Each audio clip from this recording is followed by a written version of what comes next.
Hey everyone, welcome back to the English Growth. I'm Peter, your friendly English coach, and today we're heading somewhere full of laughter, noise, and friendly chaos. A party.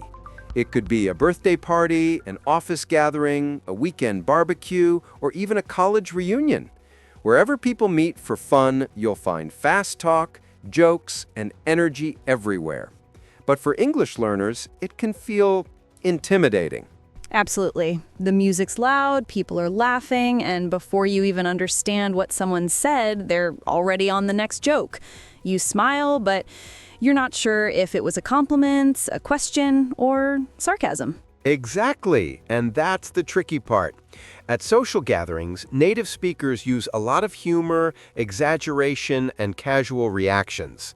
For example, if someone says, "You're killing it," it doesn't mean you did something wrong, it means you're doing great. Right, and when they say, "No way," it's not disbelief, it's just excitement or surprise. Like, wow, really? That's awesome. Perfect, you got it. Another common one is, "You must be new around here." That's just a friendly way to start small talk, not a serious question. But many learners take these literally or worry they sound silly if they respond wrong. I remember my first office party abroad. Someone said, "Don't be shy, we don't bite."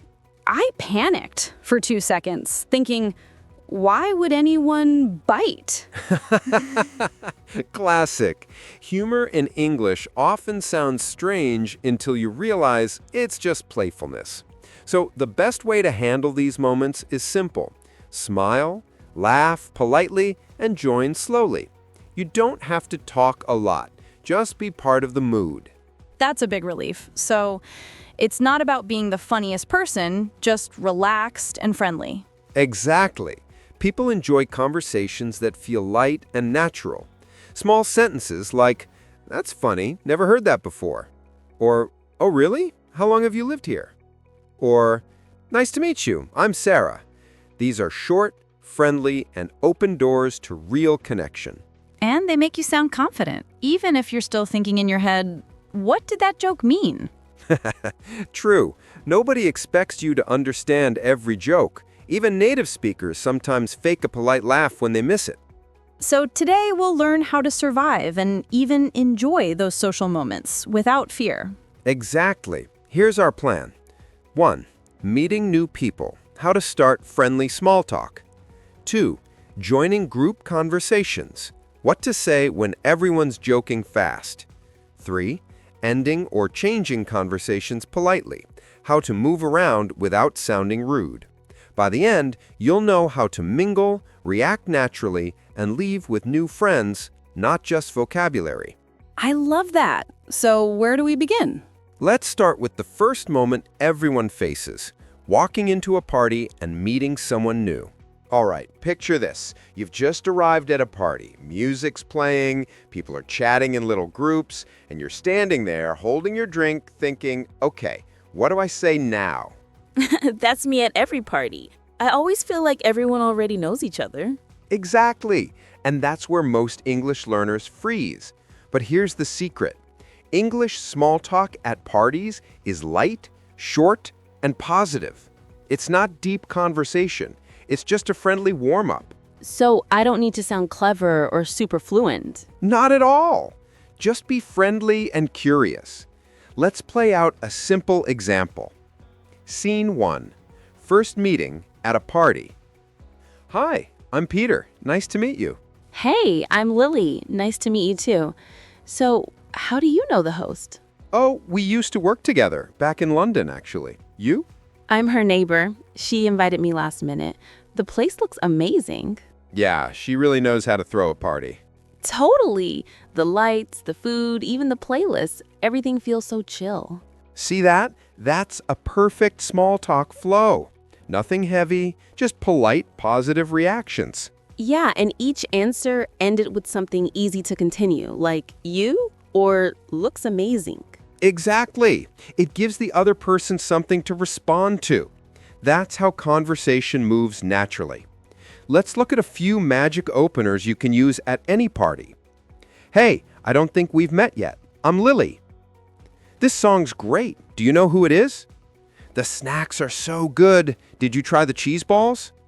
How do you know everyone here? Each of these sounds casual and friendly. I don't think we've met yet. It sounds confident, but not pushy. Yes, it's polite and neutral. Now, let's look at common mistakes learners make. Oh, like saying, hello, how do you do? Which sounds too formal, right? Exactly. That's fine in textbooks, but at parties, people say, hey, or hi there, or even what's up. But remember, tone matters. What's up should sound friendly, not like an interrogation. Got it. Smile plus friendly tone equals natural English. Perfect! Also, when people ask you casual questions like, how's it going? Don't overthink it. Simple answers work best. Pretty good, thanks. Doing great, enjoying the night. All good, you? That's it. Keep it light. So the goal isn't perfect grammar, it's keeping the energy flowing. Exactly. The goal is connection, not perfection. If someone jokes, you can just laugh and say, that's funny, or you're hilarious. You don't need to understand every word. That really takes the pressure off. It does. So remember, smile, introduce yourself, keep it light, and show interest. That's how conversations start. Okay, I'm ready for the next challenge. What about joining a group conversation when everyone's already laughing? Perfect timing. That's our next scenario. All right, so you've survived the first step, meeting someone new. You've said hello, shared a few smiles, but now you see a bigger challenge, a group of people laughing loudly. You want to join in, but your brain says, what if I interrupt? What if I don't understand the joke? Yes, that's exactly what goes through my head. I always end up standing near the group, just nodding and pretending to laugh. We've all been there. But the good news is there's a way to join naturally without forcing yourself into the spotlight. Really? How? Step 1, listen first. When you approach the group, don't rush to speak. Smile, make light eye contact, and just listen for a few seconds. This helps you catch the topic and rhythm. So, kind of like tuning into their vibe first. Exactly. Once you understand the vibe, funny, casual, serious, then you react. For example, if everyone's laughing, you can simply say something like, that's hilarious. No way, really? Oh, wow, that's crazy. These quick reactions show you're friendly and engaged. And they're safe to use even if you missed the full story, right? Right. They're universal social glue. Native speakers use them all the time. You don't have to deliver a joke. Just join the energy. I've noticed people in groups also tease each other a lot. That can be confusing for learners. Yes, that's called banter, playful teasing among friends. For example, someone might say, oh, look who finally showed up, or don't trust her cooking. It's not an insult, it's affection through humor. That's so tricky because in some cultures, that would sound rude. Exactly. That's why tone and body language matter. If they're smiling, laughing, and others join in, it's safe to laugh too. But never try to tease back until you're comfortable. So it's okay to just smile and say something like, you guys are hilarious, or that's funny, never heard that before. Perfect. That's natural, friendly, and keeps the mood going. Let's try a quick example. Scene 2. Joining a group chat. Hey guys, what's so funny? We were just talking about how Tom burned the barbecue again. Oh no, poor Tom. That's funny, never heard that before. Yeah, it happens every year. You safe near the grill? Totally. I stay far away from fire and from Tom. See? That's perfect. Short, funny, and relaxed. You joined the vibe naturally. Yeah, it's about energy, not perfect grammar. Exactly. When you're relaxed, people feel it. They'll include you more. I like that. Listen first, react naturally, keep it short and light. Beautiful summary. Now there's one more moment most learners find awkward, when you want to end the conversation or move to another group. Yes, that part's the hardest. I never know how to leave without sounding rude. Then let's fix that in our next section. All right, Lily, so you've joined a group, shared some laughs, and had a great time. But now comes the part that almost everyone finds awkward, leaving a conversation politely. Exactly. I never know how to do it. I usually just smile, walk away, and hope nobody notices. You're not alone. Many learners, even native speakers, struggle here. But here's the secret. In English, how you leave matters more than why you leave. So it's all about tone and friendliness? Exactly. The goal is to sound positive and natural, not like you're escaping. Let's start with the easiest option, the soft exit. You can say, "It was great chatting with you. I'll grab another drink." Or, "I'm going to say hi to a friend, but I'll catch you later." Or, "I'll be right back. Save me a spot." Each of these phrases keeps the tone friendly, shows appreciation, and leaves the door open to continue later. That's clever. You're leaving, but it doesn't sound like goodbye. Exactly. Let's act it out for a moment. Scene 3. Ending the chat. So yeah, last time I tried karaoke, the audience begged me to stop singing. No way. I'd love to hear that sometime. Trust me, you wouldn't.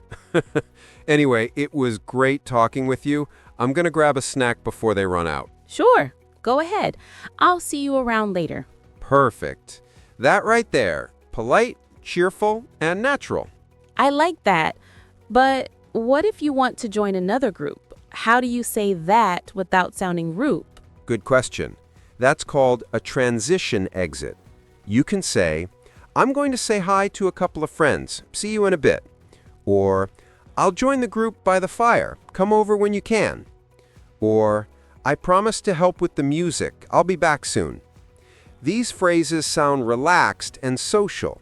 You're not leaving them, you're just moving around naturally. That's much better than just disappearing. I once said, "I'm bored. I'll go." And everyone went silent. Yeah, that one's too honest. Try to keep things upbeat even if you're ready to leave. Phrases like, "I'm going to grab some air," or "I'll catch you later," sound friendly and smooth. Got it. So tone, smile, and energy. That's the key. Exactly. At parties, people remember how you made them feel, not how perfect your English was. If you leave with warmth, you'll always be welcomed back into the conversation. That's a great tip. I never thought leaving could be part of good communication. It's a big part. Speaking English confidently isn't just about starting a talk, it's also about ending it gracefully. I love that. So what's next? Our final practice, right? Exactly. Let's wrap it up and do some fluency practice together. And that's how you can handle parties and social gatherings with real confidence. We started with meeting new people, then joined group conversations, and finally learned how to end chats politely. Together, these moments make you sound relaxed, friendly, and fluent, even when the music's loud and people are joking around. I love how simple it actually is. It's not about using fancy words. It's about using the right words with the right tone. Exactly. English at parties is all about connection, not perfection. And sometimes silence, smiles, and short phrases are enough to blend right in. That really helps. Because before, I thought I had to keep talking or explain myself perfectly. No need. Let's do a quick fluency workout together. I'll say some useful phrases. You can repeat after me. Ready? Ready. Here we go. Hey, nice to meet you. So, how do you know the host? That's funny. Never heard that before. You guys are hilarious. It was great chatting. I'll grab a drink. I'll catch you later. Those sound so natural, and they're easy to remember too. Right? The beauty of these lines is that they work in almost any casual setting, birthdays, office parties, barbecues, even weddings. And when you say them with a relaxed smile, people instantly feel comfortable around you. So the goal is just to stay friendly, react naturally, and not stress over every word? Exactly. Here are 3 golden rules to remember for any social event. Listen first, observe how people talk and react before joining in, react simply. Use short phrases like, "Really? No way," or "That's awesome." They keep the rhythm alive. Exit gracefully. Always leave with a smile and positive energy. I like that. It's like a party survival guide. Exactly. And here's a cultural note. In English-speaking countries, small talk is not small. It's how people test warmth and friendliness before deeper conversation. So even if it feels trivial, it's actually very social. That's interesting. I used to think small talk was just wasting time, but now I see it builds comfort and connection. That's right. You don't need to be the funniest person in the room. Just be kind, curious, and open. I can definitely do that. Next time I go to a party, I'll try at least one of these lines. Perfect. And if you forget everything else, remember this. Smile, relax, and join slowly. That's how real English confidence grows. Thanks, Peter. This episode really changed how I see social English. Glad to hear that, Lily. And for everyone listening, don't just study English, live it. Next time you're at a gathering, take a breath, smile, and say hello. You might walk away with a new friend and stronger English too. That's the best kind of learning. Absolutely. I'm Peter, and this was the English Growth. Until next time, keep smiling, keep speaking, and keep growing your English one real conversation at a time.